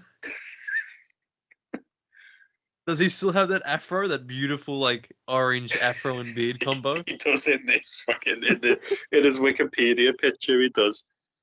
Ah, no. I feel like him and Skip would get along. I've found the issue where they all die. It's Wonder Woman, Volume 2, Issue 121. I need to know. The Terry Long lore. The dramatic conclusion to the Terry Long saga. If you are new to the podcast and you've made it this far, this is usually what happens in each episode. We just we went on a bad tangent, but I need to know. Terry Long. Oh yeah, they die in a car crash, and then Necron brings them back as Black Lanterns. But then Donna snaps the neck of the undead son. Jesus. Apparently he was played by someone. Was he in a show? What? No. Please. Could you imagine the Titans show? It was the most serious Terry Long ever. I think I got 2 episodes into that before binning it.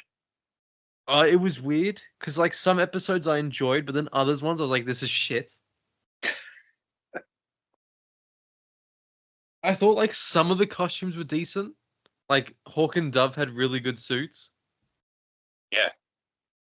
That Donna Dove fella, Troy like you looks said, he perfect. looks like he'd be a boss Batman, doesn't he? Alan Richardson, yeah, he does. He looks just like Arkham Origins Batman. Yeah.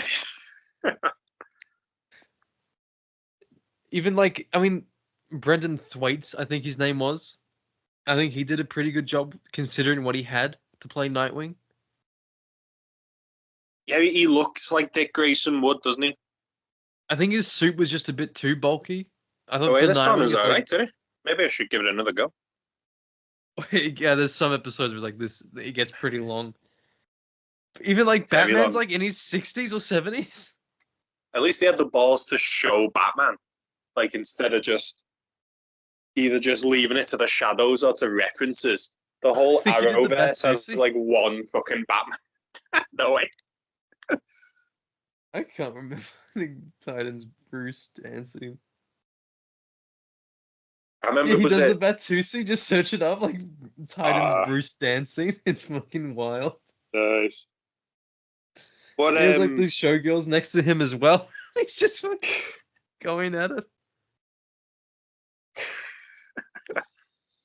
Christ. He is Why Adam doesn't West's Batman like dance spiritual anymore? successor. I remember I watched the episode where they introduced Jason when like Yeah. Nightwing's is Yeah, just they a little butchered that shit. fucking story. They butchered Did the they make death him of Red Jason Hood? Todd. Did Yeah, they they make do. him Red Hood at the end? Oh, that's too quick then. He's like through one season, he's now Red Hood. But even just like he pisses off to the carnival, and then Joker goes up behind him, just starts smacking him with the crowbar. That's it. He had a Joker as well in Titans. But you don't see his face. Oh, lame. I don't know if it was a rights issue, if they couldn't afford to use it or what it was, but Meanwhile, you see Gotham had like the about like back of his four of head. them. Sorry. Oh, yeah. Gotham with the Jim Oh yeah, Gordon origin Jerome was story. it? Gotham. Yeah, they had Jerome, and then they had like his twin brother. They had a shit ton of all different bullshit.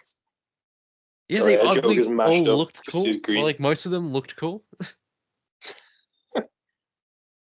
Like Hugo Strange looked like Hugo. Oh, he Riddler was looked bossing like that. Riddler. Oh, that Riddler actually, yeah, the whole Riddler like collapsing him from being Eddie into the Riddler. I remember being quite good. When you get out to season 1 of Gotham, it's all right. Because this season 1's shit because of Will Smith's wife. Jada Smith, his number one hater, his wife. Literally, she fucking hates him. Yeah, she's It's so like great. Jada Smith is the living incarnation of Aunt Anna from the show. Yeah, and what's the son's name? Jaden. Jaden Smith, his friend who shagged her, that's Paul, but in real life. Will Smith's Peter. Jaden's Mary Jane. And that, like, shit fucking 15-year-old singer is Paul. The gang's all here. Oh, he looks so defeated as well in that thing. Why didn't Will Smith just tell the singer, knock it off? Yeah, that's what Spider-Man should have done as well in this episode. Just go up to the spider slave and knock it off. Smythe, knock it Knock off. it off. But my father, just knock it off. No, Smythe, no, knock it off. Has Alistair My Smythe weak. been in anything else other than this and the amazing game? I literally think this is probably it for Smythe. I He think actually got a bit... comic book today that arrived in the mail with his dad. No way. Big Spence. And it has Jameson. Ooh. It does. Is it a Jameson. classic issue, mate? It is. It's let me get it out. Let's see. No. A live Panel Pals unboxing. It is issue 192. It's the one I was talking about. They got the bomb strapped to each other. It's the same bomb as well. Oh, It no looks way. just like it. Oh, that's Smythe, what have you done to us? I've locked you to that bomb, fool, and it's primed to blow in 24 hours. And yes, Jameson's Dad like was a shitting psycho, himself. wasn't he? Oh, yeah. Oh, that's They love doing that shader on the temples to make people look middle-aged, don't they? Reed Richards has that too. Where's Jonah's stash? Doctor Oh, there Strange. it is. Yeah, Doctor Strange, right? He's coming up soon too. Oh yeah, did you see the action figure they did based off the show Strange? Oh, I'm good now though. They released it and he comes with Morbius. For some reason it's Morbius. It's like a 2-pack. Is it one of them where you're like, you have to buy like 4 different action figures to get like pieces? For the animated series line, they've done a lot of just single releases, but also like 2-packs. It's like on my wall, I've got the fucking 90s animated series in his box, the one that came out like a few years ago. But then I've got like the Doc Ock and Aunt May 2-pack based from the show. And I've got the Daredevil Hydro Man 2-pack. Even Best though like Daredevil and they were never ever in the same episode, but for some reason Hasbro put them in the same pack. Alien Spider Slayer. What the? What episode was this? Which one? I've googled the action figures, and you got Lizard, you got 90s Vulture, you got Craven, and then there's Alien Spider Slayer, like Xenomorph robot. Is that from the 90s, like the actual 90s figure? Yeah, it's got it's alongside Venom and Carnage and Shocker, and it's got like the right logo. Oh yeah, I see it. Yeah, what the hell? I don't remember that episode. Yeah, but look at the Kingpin. He makes Smythe dead weird later. They like mutate him, don't he? He walks again, which I thought was fun. There's two packs, I'm pretty sure, that Hasbro recently released that I don't have from the show. One of them is the Doctor Strange Morbius, and the other one is Peter Parker in his like blue jacket, like purple shirt look. Nice. And he comes with that Smythe, the one where he's like standing. Yeah. Because Two-Face flips his coin and dunks him in mutagenic shit, doesn't he? Oh yeah, becomes that fucking almost like his own Spider Slayer. Yeah, like an organic, dirty Spider Slayer, but I just think he gets a bit freaky. He's got like weird, like, how can I describe him? He's got like flesh tentacle laser beam. Yeah, it's like, honestly, it feels more fitting for like the Amazing Spider-Man game than anything else. Yeah, it's like that Scorpion and shit they had in the game were all very weird cross mixes, weren't they? Oh, it was shit. Even like all the colors were so dull as well. Yeah, it would have been cool if maybe it was like a bright green. What's the point of Spider-Man if he's not bantering with his villains and just having like a literal big scorpion that's just gonna growl at him? That's shit. What happened if he actually just said knock it off? And it did. It behaved. Nice. But even also, there's the other 2-packs I forgot about. They did Carnage and Symbiote Spider-Man. At least that based off connected. At least. Yeah, it still doesn't really make that much sense because they never were in that episode where he had the symbiote. Yeah. And they did Green Goblin and Mary Jane Watson 2-pack. Again, at least there is a link. They do appear together. It's not like Daredevil and Hydro Man. What the fuck were they thinking? Yeah. Do you know what the funny part is? It's the best Daredevil figure we've ever gotten, like from anything. And it's stuck behind a 2-pack with Hydro Man. You gotta get Hydro Man in there, mate. He's in my drawer. With Hydro Man in the back.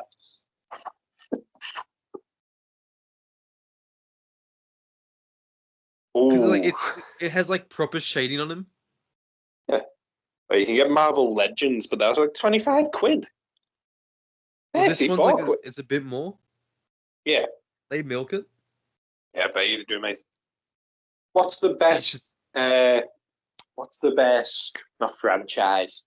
If you were to buy these action figures, there's Marvel Titans, isn't there? But I think they're the expensive ones. And there's Marvel. You got Marvel Legends. Select and like Diamond Select as well, which are a bit different. They're a different scale. Yeah. But I mean, my personal favorite is Mayfex. They're a Japanese one, I think. Ooh. But they're But recently, I think it comes pricey? out at the end. Yeah, they're way more. Ooh. But they've made like the perfect Nightfall Batman, the perfect Hush Superman and Batman, Joker, Harley. They're making Tim Drake Robin. I've got like the Mark Bagley Spidey. But at the end of this month, I'm pretty sure, like the perfect Frank Miller Daredevil is releasing soon from Mayfex, and I'm like, I Yeah. need this. Like, I need it. Oh, they've got Age of Apocalypse Wolverine in this picture Yeah, I'm that's looking coming at here. out. Yeah, Rogue Superboy, is coming out. Scarecrow. Fucking love Scarecrow. Yeah, they've killed it with the Hush line, and the X-Men line's pretty good as well. Like the Gambit Nice. figure is probably elite. It's like that good. Ooh. Oh yeah, Hush. Sick. Yeah, Hush is there. Yeah, Poison Ivy was a recent one. Um, Harley Quinn I haven't got, but she's a good figure. There's Catwoman. I'm pretty sure they're making a shirtless Batman from his battle with Ra's al Ghul. Ah, nice. Give him the sword, mate. Give him the bloody chest hair popping. Oh yeah, pubid.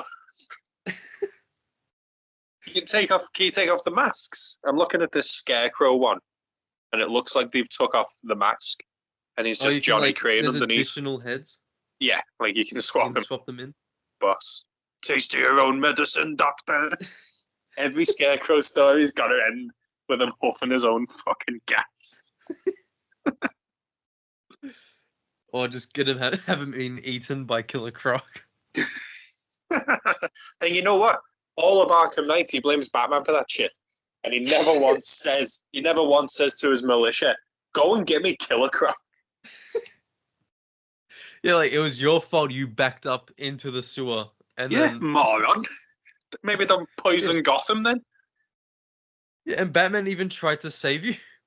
Yeah, Batman. Yeah, Croc would have ripped him in half if Batman hadn't chucked that batarang. Unless he blames him for because the batarang shocked him. The situation. He jumped into the sewer, so it's like that's what he was pissed at. Yeah, it's not that he got disabled; it's that he got wet. He wasn't wearing a shirt, and it was quite cold that night. Well, he's gonna get all cut up, and he's in sewer water. Could you imagine the infections? Oh shit, mate! That's why he's limping, and he's got sepsis. Fucking mate, that's what happened to his face. He has to find Peter, and he just goes knock it off, and then he's cured. Terry Long comes in, fixes, he heals it. Terry Long was a history professor. Do you reckon him and Crane may have taught at the same university?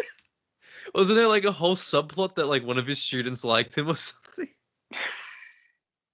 So not only is he now shagging Donna Troy, he's also got side He was divorced as well? Yeah, he was. He had a son with the other lady, I think, as well. 2099, Mayfex. Wasn't they're making that as well? Wasn't there an age difference between him and Donna as well? Because she was a teen titan, if we recall. And when people are like, hey, that's a bit weird, he's like, so? No, it's not. I'm Terry Long, bitch. Who do you think you are? What are you going to do? I'm Terry Long.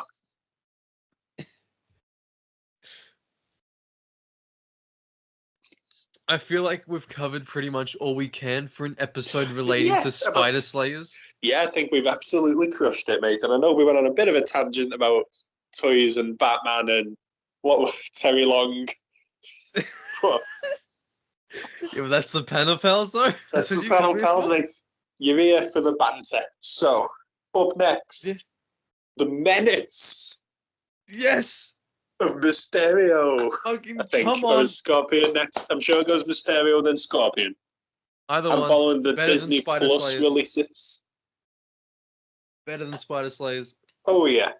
Better than Spencer and Alistair Smythe. Am I seriously the only one who can write Spider Slayers?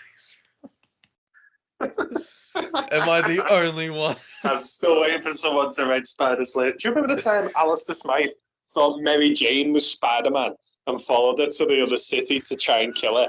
Because he thought maybe it's an exosuit and it's a bluff to make people not suspect it's Mary Jane. I think it was when Peter proposed. And that was like issue 292 or something. Yeah, wasn't that like in France or something? They were overseas. Yeah, they go somewhere dodgy, and Peter follows Mary Jane to propose again. But Alistair Smythe is like a sweaty, like balding. He looks like the World of Warcraft fella from and his South face Park. is on the Slayer. Yeah, and then when we see him next, he talks about giving himself genetic augmentations, and that's why he looks nothing like he was. Yeah, he should have just said, "Yeah, I hit the gym. I got my hair transplanted and pumped up."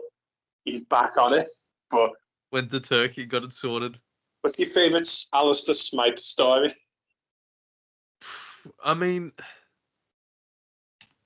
my God. The problem is they're also forgettable. Yeah. One time he killed Jonah's second wife. That was kind of a big deal. Was that him? Oh, yeah. And then he blames... And then that's when he was, like, almost nice to Spidey, but then I think didn't that, like, send him back to just hating him? Yeah, because he was the Mayor Jonah Jameson, who's made a lot of enemies over the years. Alistair Smythe collects up everyone he's ever mugged off, including Mac Gargan, turns them all into like an army of spider slayers, and sets them loose on New York to kill Jonah, and it ends up with him killing Marla Jameson, who is also known for building spider slayers. It is nice that he's sort of got like actual karma for all the shit he's done. Yeah, because it's like he got away with that Scorpion shit, didn't he? For so long. Wasn't he behind the Fly as well? The Human I think that was more like the Fly knew that he'd made the Scorpion, so he forced him to do it. He went deep down Jameson would do it. He got Stillwell's shitty brother to go and sort him out. Who's apparently his mother is also some genetic lunatic. And slot. Runs in the family. Good addition to the law there, Dan. My favourite Alistair Smythe moment is probably just Spider-Man, The Amazing Spider-Man 2. Just that short cameo. Yeah. You're late again, Max. I'm BJ Novak. And I'm Spider-Man. Mate, when Amazing Spider-Man 7 comes out and Andrew Garfield is battling the Spider Slayers and BJ Novak. He's got his face plastered on there. with Vincent D'Onofrio's Kingpin. Yeah, they get that crossover in there. You're gonna have to go back and Vincent D'Onofrio being like my father. He's the new Wesley and Daredevil born again. It's fucking BJ Novak Smythe. Yeah, it would work. It would work if they based it off the 90s show. Get him that stupid hover chair. Isn't it weird though? In that episode, he's like, to make up for the explosion or you becoming paralyzed, I'll get you a hover chair. It's like, is that seriously? Do we need that? And it is very phallic shaped, wasn't it? But it's like, well, it's because of his father. But you're telling me that you can make a spider slayer, but you can't make a fucking chair? Couldn't he? Yeah, like he's built robot legs. The spider slayers have 8 robot legs each, and he couldn't just give one of them to his son. That's bad parenting. It's just spider slayers summed up. Yeah, bad parenting. Aunt May would just say that's bad, but then she'll go, so Peter, you gonna meet up with Aunt Anna's niece yet? That's bad, and then she faints for attention. For attention. Back to the nurse at home, May. By issue 400, Peter's just sick of it. Like she's not even dead. She's just fainting again. Just pretending, and he's just playing along. He's like, okay then. Let's see how far she goes with it. The burying it. And he's like, she's really sticking to this bit. Fast forward, like when Norman Osborn is like, you don't understand the trouble I went to find your aunt, Peter. Like she was fucking 6 feet under. Yeah, it was no actress. It was just that May, like being that stubborn. And then when it's like, when he finds it, when he gets that letter that's like May is at the safe house, and he thinks it's his daughter, he kicks the door. He's like, fucking knew it'd be you. Bullshit. In Marvel Knights Spider-Man, where he busts through the window to see she's been kidnapped. He's like, no, he's done this before. Yeah, like, she didn't actually get shot by the bullet either. She faked the whole thing. She just faked it, yeah, just fell over. It was just a whole like secret ploy because she was just jealous of Mary Jane. The whole marriage getting sold to Mephisto was just like, just to get our mate to stop acting out. That's what Mephisto was. It's like, okay, in return for your aunts to stop being fucking annoying, I want your marriage. Deal. It's like, dude, just fucking take it, please. I can't take the constant feints and fake deaths. But then she come back like that horny, didn't she? She was trying to shag Jonah's dad. Yeah, and he walks in on them. Yeah. Dark like gagging for him. He's got like a tiny little camera in the room, and he's just fucking livid. Starts smashing everything. He does like all that work and nothing. Don't call back.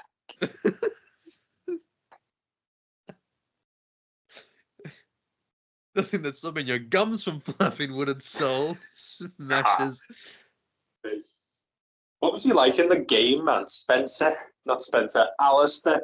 He like starts off as this like suave fella, and I'm pretty sure Peter thinks he's trying to shag Gwen. Stupid though.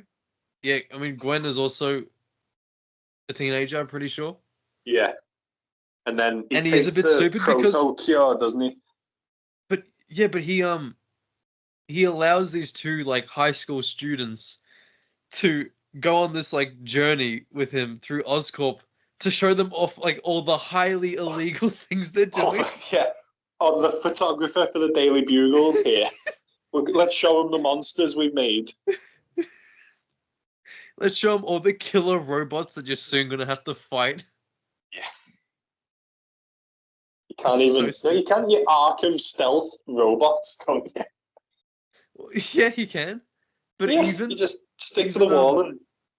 Well, they also do like that lunatic jump at you and you have to like throw them off your body. But yeah, he does try to cure himself, and then he like loses his legs or something. Which gives us the cure for the friggin' to stop the animal DNA from overtaking you. It just makes him paralyzed. That is literally the writers were like, you know, in the cartoon he couldn't walk because he can walk in the comics, can't he? Yeah, I don't remember much of him. I remember more of his dad than anything else. Yeah, his dad dies in like episode 1 here. Oh, in the comics, he's like a consistent threat for a while. Didn't his dad create the first Spider Slayer with Jameson?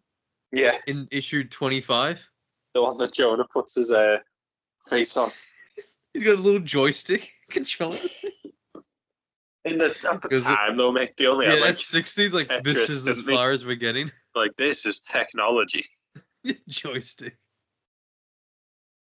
Let's see what Google has to say if he had a chair. What else? It's not very smart of Jonah, though, is it? Alistair Alfonso Smythe. Alfonso? Got a bit of spice, has he? Enemy, his father dedicated his life. It hasn't mentioned wheelchairs yet. Alistair Smythe, and then the next thing on Google is wheelchair. He did near the end in the 90s. I think he did look just how he does on the show with like the shitty tentacles and shit. Oh, the cock chair. But he looks like how he did when he was powered up in the chair, so it's like a bit confusing. They do that later wasn't in the cartoon. He in that looks story? Stupid, where he's in the chair but he's still buff and... Oh, another, like, as we said last time, where like Peter, when it shows his backstory, and even before the spider bite, he's huge and muscly. Alistair Smythe is a wheelchair-bound scientist, but the chest on him is like Batman.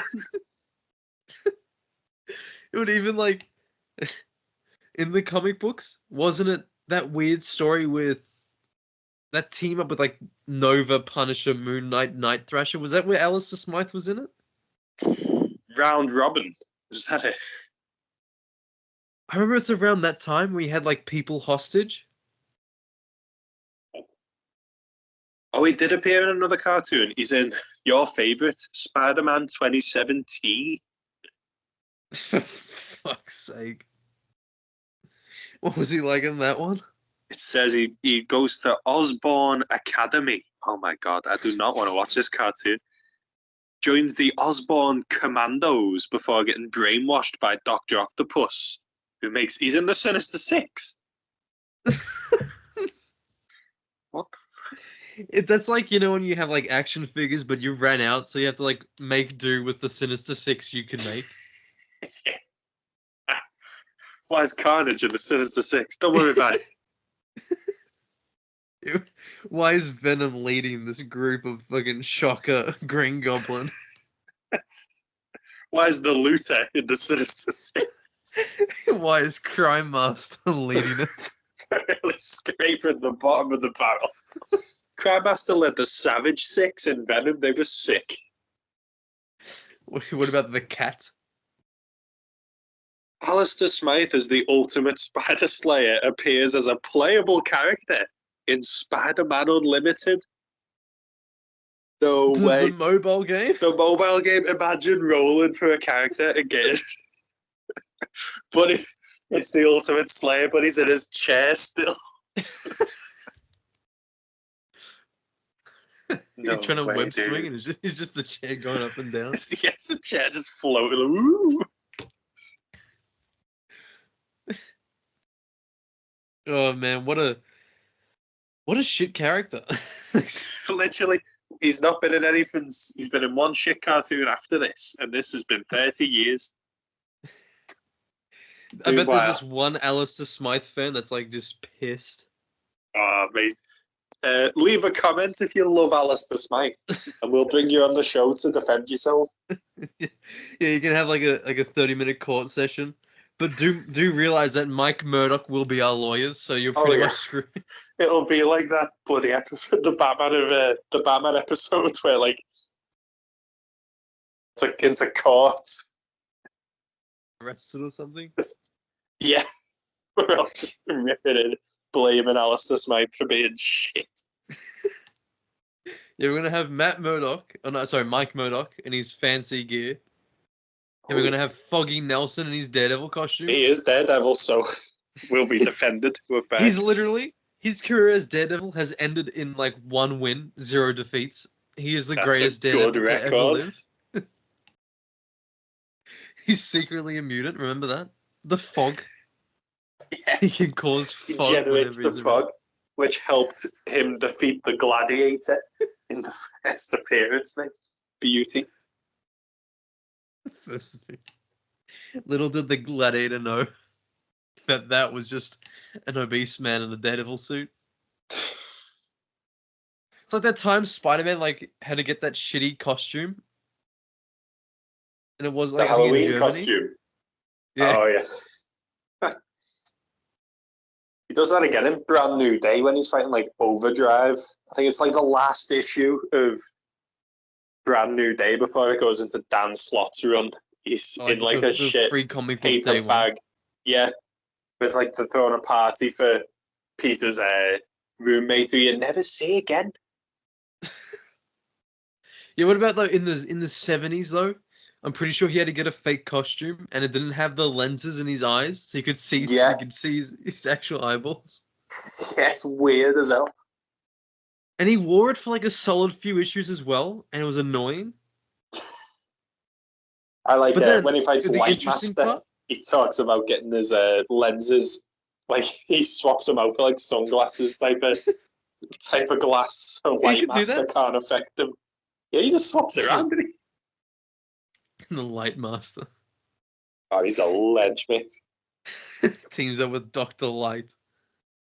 Oh, God. It was funny though, when he didn't have the lenses in that story in the 70s? When they released the Spectacular Spider-Man magazine, which was just the reprints of that, for some reason, I think it was because it wouldn't fit in, because it was like its own thing, but he had the proper costume. Honestly, it's better to just read that story through the magazine, because it has like more defined artwork from John Romita Jr. Senior. And nice. And it's like he's got the proper fucking suit on.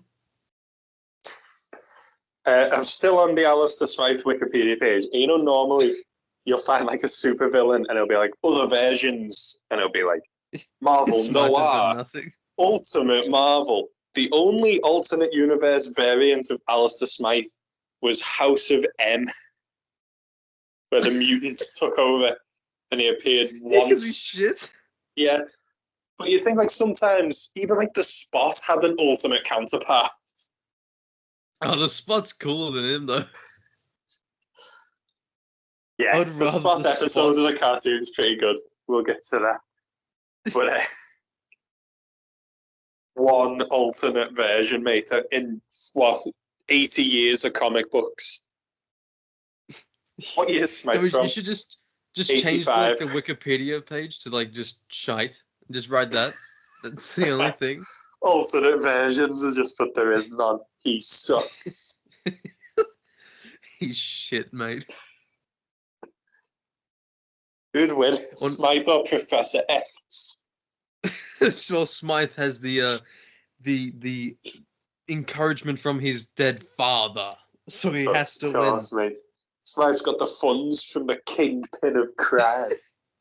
I love how he's like, "You work for me now until you destroy Spider-Man." Is he getting paid though? When he gets the pretty good deal. He just lives there. Yeah, you never see him struggling for money. Never see Smythe at like the homeless shelter or panhandling. He's always got clean shirts. You never see anyone eat. What, you telling me the Kingpin is not going to eat once? I refuse. I refuse to believe he ate off screen with his good time buddy Micah Sin. Maybe that's why he's so greasy when you first see him, as you say. He's just come back from like some takeouts. Yeah. Come back from having Smythe is like, "What took you so long?" He's like, "My weight demands intake." What took you so long? Why are you sweating? The stairs. Micah, Sin. Micah made me take the stairs. I mean, if like when the thing started really tension with territories in the show, they mentioned Micah Sin taking over certain areas. The Silvermane episode is like, I should have thrown him with Micah Sin instead of the Kingpin. Like Daredevil was like, I just got back from fighting Sin. Now I have to deal with you. That's where Daredevil goes at the end of the crossover. Like, I gotta leave town for a while. Micah Sin's in San Francisco. I can't wait to see Daredevil. Oh, we've got quite a while. Let's just smash through them, eh? Easy stuff. They're really easy. Yeah. Easy watch. I'm having a good time watching it is the thing. I'm not like... Yeah, like I'm properly focusing on it. Suffering. Yeah. Well, the Spider Slayers is a bit of a suffer. Well, yeah, but think what we got coming up. We've got, I think the next three are Mysterio, Scorpion, and Kraven. Doc Ock's coming up too, yeah. Doc Ock might be issue 4, actually. Episode 4, I mean. And your Spider Society badges on thin ice, buddy. Oh, no. I think we need to end it now, then, before I say something that I'm regret. It's gone to shit. Oh, God. We made it 3 episodes. Rock, paper, scissors? Oh, that sounds wrong, sorry. What did I got rock. What did you get? I got fucking Foggy. You can... Rock, paper, Micah. Micah's the trump card that beats all. You're only allowed one Micah Sin per existence in rock, paper, scissors. Yeah, don't waste it. This has been Panel Pal. Goes to the bank. Paper, Micah Sin. I've got to give you everything there. Boss, we've got to empty the safe. This has been Panel Pals, the Spider-Man animated series Watchalong. This was episode 2, but we watched episodes 2 and 3, so that's confusing, isn't it? We'll see what we've got next time for you. It's one of the good ones. Just that's all you need to know. Yeah, mate, we got Mysterio. He's always like it's fun. It's a good time. I can't wait to reference him shooting himself in the head. Oh, yeah. Yeah, with more depth. We don't even watched it yet, and we're planning out the Mike Murdoch It's still from Craven the references. Hunter. I'm gonna find a random old guy in the show in that episode and go, "That's actually Mysterio in disguise, planning to ruin Daredevil's life." You wouldn't have to try very hard, mate. Have you seen Daredevil's life? Just get Bullseye or something to do some sort of shit to him. Christ, just put him out of his misery at this point. How many girlfriends have died in Daredevil's hands, mate? Yeah, and how many times have they gone insane, or he's gone insane, or Foggy's insane, and a building's exploded. Or they've lost like the law license. Got disbarred like about 20 times. His identity's been exposed a solid few times. It has a few cheeky times in it. And they keep somehow putting it back in the box. It's no one go, you know what, maybe there's some sort of truth behind this. At this point, yeah, have you seen that panel where Batman is on like 4chan or something, typing Bruce Wayne is obviously Batman, and like, what are you, Nightwing and Robin are like, what the hell are you doing? He's going, I didn't say it. This lunatic on the internet said it, and here comes someone's response on how it's impossible. They're just playing the game. At this point, if someone unmasked Daredevil in the street, they'd just be like, he's pretending. We've been through this before. There's no one question why if you attack this blind man, he will suddenly actually knock you out without even trying. Ass, mate. He doesn't even hide it. He like throws the stick and starts like punching you in the skull.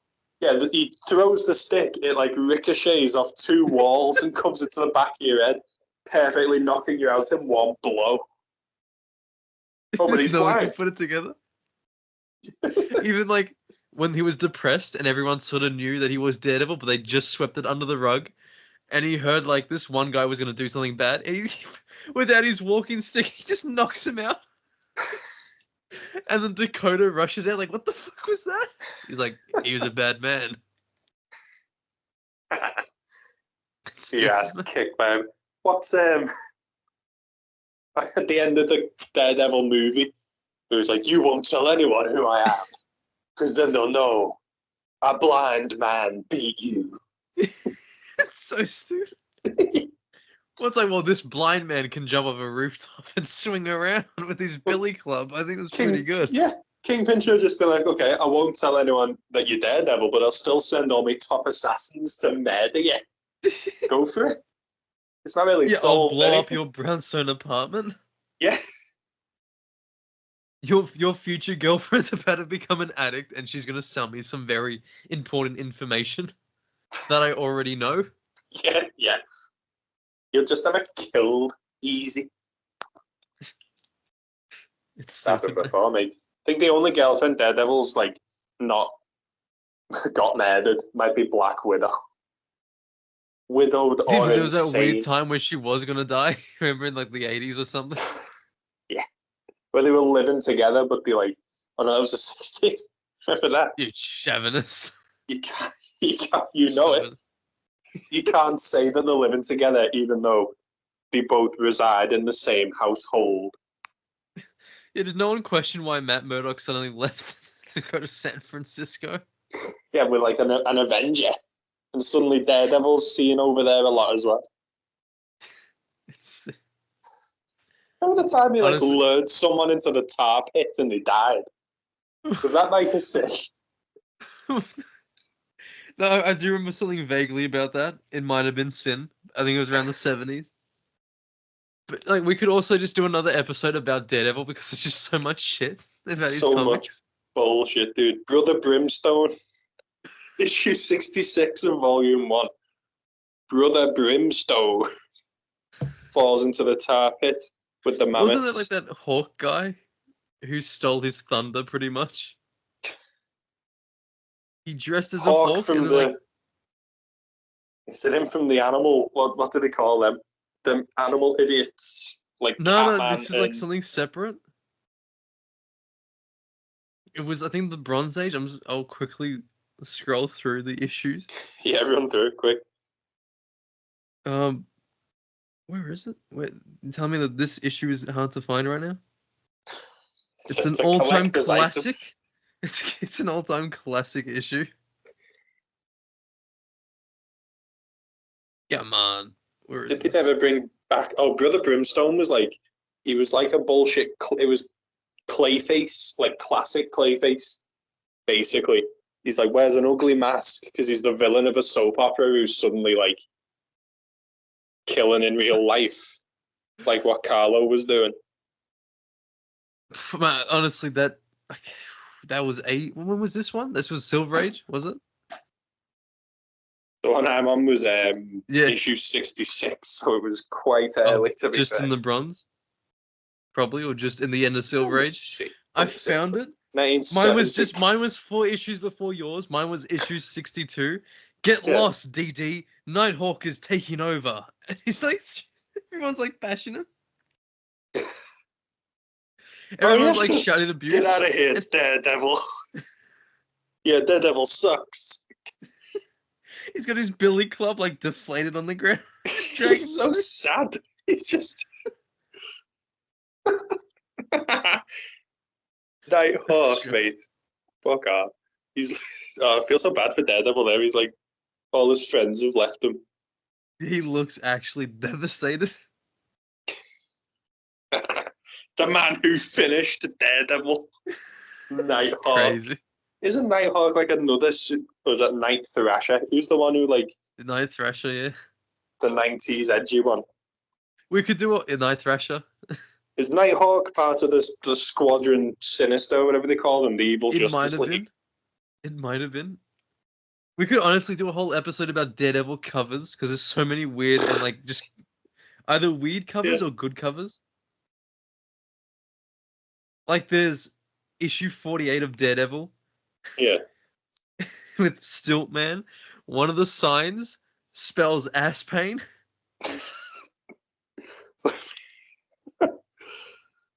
No, it does as well. At the bottom, yeah. With Stillman like right between his ass pain. He just gave him some bad ass pain. He's dropping Daredevil.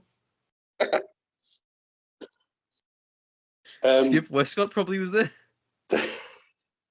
I was looking at that issue the other day as well, where he teams up with Wolverine, and they've put Wolverine's claws, so it's like an Assassin's Creed hidden blades. They're coming out the wrong side of his hand. Yeah, the colorist just clearly didn't realize what he was doing. Yeah. He got the like shirt. It's Spidey's web shooters, but knives in it. It's so stupid. Even like the Beatles classic costume. With the sticky fingers, mate. There's even like issue 28 where aliens are taking him to the UFO and he's like frozen in an iceberg. They were like, it's weird. They were clearly trying to recreate what they'd done with Spider-Man, but then they make him have these goofy fucking adventures. Thou shalt not covet thy neighbour's planet. What commandments that stand? Could you imagine, like, in the next 40 years, this character's going to become the most depressed guy you ever know? In 40 years, this character right now is going to carve in a bullseye on his greatest enemy's forehead. You see this guy, the aliens are transporting in a block of ice. This goofy swashbuckling superhero. He's going to accidentally kill a man breaking into a pharmacy and get sent to prison. You know, the thing is, Mr. Fear, since his debut, has always had aura about him. Issue 6. Even the way he's holding his cape, it's just like this guy knows what he's about. Is that with the Fellowship of Fear? He's got Ox and the Eel with him, mate. Yes. Imagine a knock at your door and it's Fear, Ox and Eel. You know, you Fellowship of Fear. The owl was always a bit weird. I could never tell if he could fly, if he was a mutant, or if it was just like his apparatus, like the vulture. Like the lair, which the giant owl head. He's got his own James Bond villain island with like this big stupid owl head. He's got a paper plane that Daredevil can fly using his senses. Even like issue 34, where the Beatles are about to unmask Daredevil and thinking, how is he gonna lift the cowl off his head? How is he gonna take that up with those like suction cups? With them hoovers on his head, mate. That also reminded me in the episode we watched today. Yeah. Flash takes off the mask and it's clearly separate from the costume, but then at the end of the episode he pulls it back and it's a hoodie. Yeah, it's mad, isn't it? They keep changing. Must be Velcro or something on the back. It's stupid. I hate when it's like a hoodie or like a hood thing. It just doesn't look right. Yeah. What annoys me is the lenses when they're drawn like fabric sometimes. Like, it's meant to be glass, isn't it? Yeah, it's see-through. And then sometimes when he's holding his mask, it's like the bending as if it's just more cotton. That's weird. Not how it works. Like sometimes it's fabric, sometimes it's not. Yeah. Like, the word lens implies that it's either glass or like plastic or something something stiff. But then he takes his mask off and it's just how can he see through that? He's not Daredevil. What about in Daredevil 72? Targat, the Leopard Lord. Targat. He's leaping through the mirror. Even the thing, and look where he's coming from. It's like he's hideous, Jesus. Big bald leopard. Issue 74 when everyone went blind in New York. Foggy, you've got to help me. The whole city's gone blind. What did you say? Where are you, masked man? I can't see. The Zodiac, mate, in issue 73. Who's this stupid? He's like using the tendrils off his mask to tie up Daredevil, and then thin strips are apparently strong enough to lift him up. Iron Man's in the back. Spy Master, yeah, mate, it is. He escapes at the end of this. I remember this. Madam Mask just like ugly ass bitch in the corner. You can't forget when it turns into Daredevil and the Black Widow. When they had to fight Damon Dran, the indestructible man. They have to fight the man. Even like Don Heck drew some of the issues, like I think 99 he drew, and it looked like shit because his art was always a bit average. But then by the time it was the 70s, it was like, mate, let it go.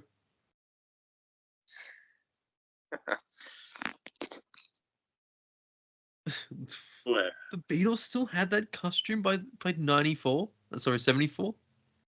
When did he upgrade? When was he? The 90s, he was Match 5, wasn't he? And he was in the Thunderbolts. And then he became that agent or something, wasn't he? Yeah, they changed his face because obviously the Thunderbolts were criminals, weren't they? That then change up they're trying to get S.H.I.E.L.D. secrets. They're trying to be the new Avengers. Yeah, he stuck to it, to being a hero, and he turned up in the superior foes of Spider-Man, like telling Boomerang he should come over to the good side. Oh, that's right, yeah. What about the Great Torpedo? Oh, is there any stopping? You got Torpedo, and you got Man Bull. But the thing was, there's been multiple torpedoes. Like, issue 126 is the second torpedo. That annoys me with Iron Man villains. How it's never the same Crimson Dynamo, so you can't really build the same type of rivalry that like Peter would have with Norman. Because they all fucking die. Yeah, they get killed and someone else puts on the armor and Iron Man's like, okay, who are you? Just like even Cat's Paw? Is that his name? Yeah, I remember him. Issue 149, but this is I've been sent to destroy you, clown, and the smasher never fails. And she says, dream on, mister. This is where Daredevil strikes back, and then just randomly says Cat's Paw on the bottom of the thing. It's a sight to behold. 142. That's higher than Cobra in my one, mate. In 142. Oh yeah, They're like they always appear. They are best friends, but then mate, in a bikini. Bloody hell! Ooh, I bet all the Savage Land. It might be Gwen in the Savage Land. Jonah had to bloody keep his hands to himself. The dirty little man. Hyde and Cobra fucking hate each other. Where I'm up to in Captain America. Hyde has specifically left the Serpent Society because he doesn't think he can lead them properly until he's faced his fear of Hyde. So he's gone to kill Hyde. They've always had this, like, even when I'm up to in Daredevil, or like just before, they had this weird back and forth thing where they just couldn't stand each other. Yeah, it's like when Hyde bullies him and he's... Like, when he would assume that they were working together, like, Mr. Hyde felt offended. Cobra makes me sick when he does his, like, crawling into air vents stuff. It's like, where's his skull? How did he do that? He, like, crawls in through your pipes. How the hell did you fit in there, you freak? Am I the only one who can make him traverse from...